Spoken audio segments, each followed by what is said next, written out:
Hi guys, welcome back to Waxing On. It's Wednesday, and today we're doing a tribute to one of the great singer, songwriters, musicians, Canadian, who we lost last week.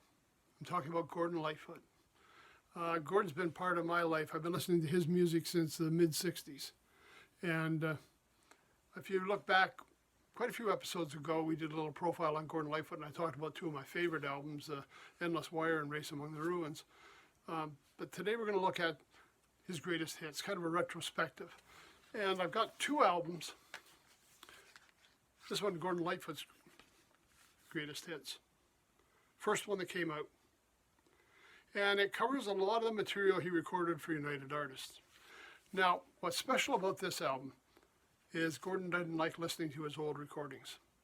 They went back in the studio and re-recorded all of the songs for this greatest hits package.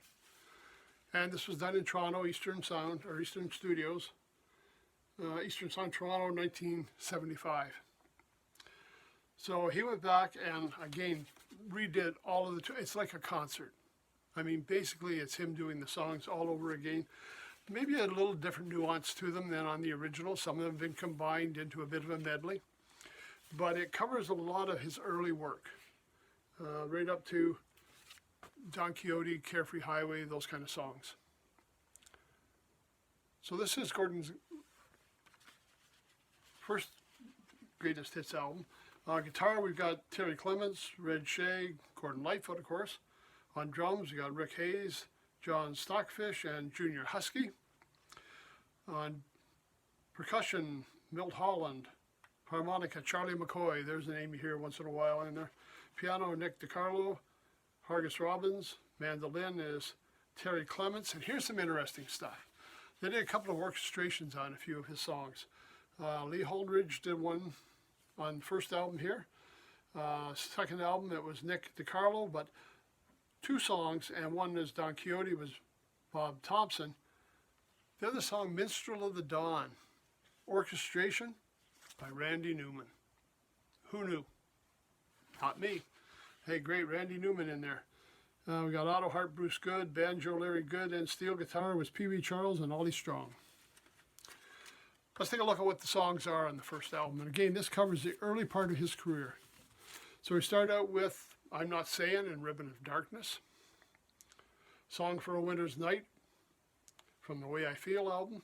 That was one of the first albums I had, Way I Feel. I actually had a music book for it first. I remember spending months trying to get that finger picking worked out for the song Go Go Round, which was one of the few I knew off the album. Canadian Railroad Trilogy. Music book also had the manuscript of his draft for that, which was great, really nice to have. Softly, For Loving Me, and Did She Mention My Name? Side 2, Affair on 8th Avenue, Steel Rail Blues, Wherefore and Why, Bitter Green, and Early Morning Rain. Now some of these titles you may recognize have been recorded by other groups. Ian and Sylvia did some, Peter, Paul, and Mary. A lot of people picked up on what Gordon was writing and recording at that time. Album 2, Minstrel of the Dawn, Sundown, you may remember we touched on a little bit way back in the first one. Got to do with a girlfriend Gordon had who was also involved with the band, with John Belushi's death, the whole story on that. You can check it out on Wikipedia or go back to the earlier episode and find out what we're talking about there. Beautiful. Summer Side of Life, Rainy Day People, Cotton Ginny. Side 2 was Don Quixote, Circle of Steel, Old Dan's Records, If You Could Read My Mind, Cold on the Shoulder, that's another one of my favorites, and Carefree Highway. Great album, came out in 1975. Now, Gordon had so many hits, he had to follow that up. What have I got here now? Gord's Gold, Volume 2.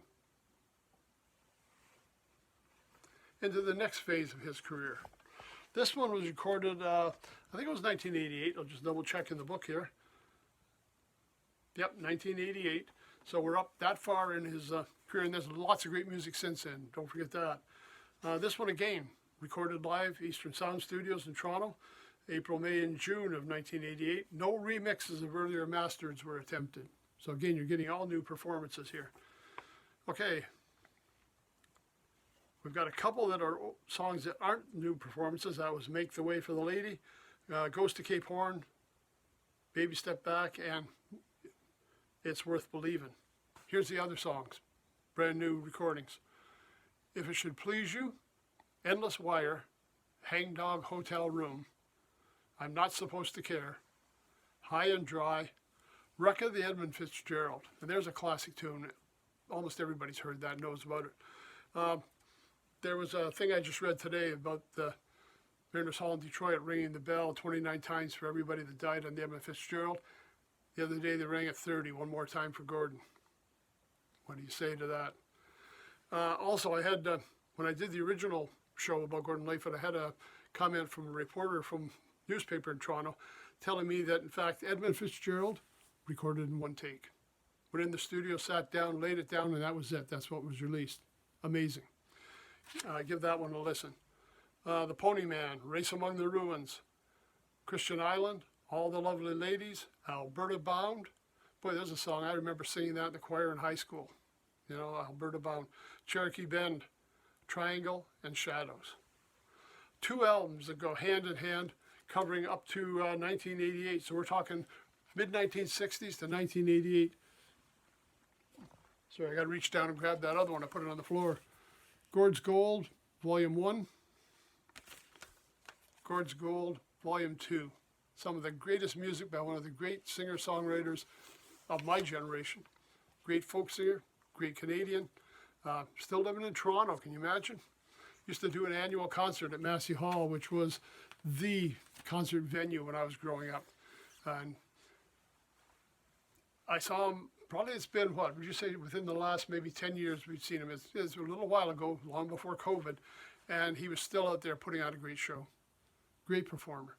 Get a chance, check him out. I know a lot of my friends have been listening to this stuff over the last few weeks. I've been pulling up some albums. And one that I found, a recent album, I think it might have been the last one he recorded, well worth checking out, called Gordon Lightfoot Solo. Him and his guitar just sitting down singing songs for you. No band, no heavy production. A guy and his guitar and his tunes. Well worth checking out. The album's called Solo. Okay, that's it for Wednesday. A little bit of a look at the music of Gordon Lightfoot. See you on Friday. Till then, everybody take care. Stay safe. Thanks for stopping by.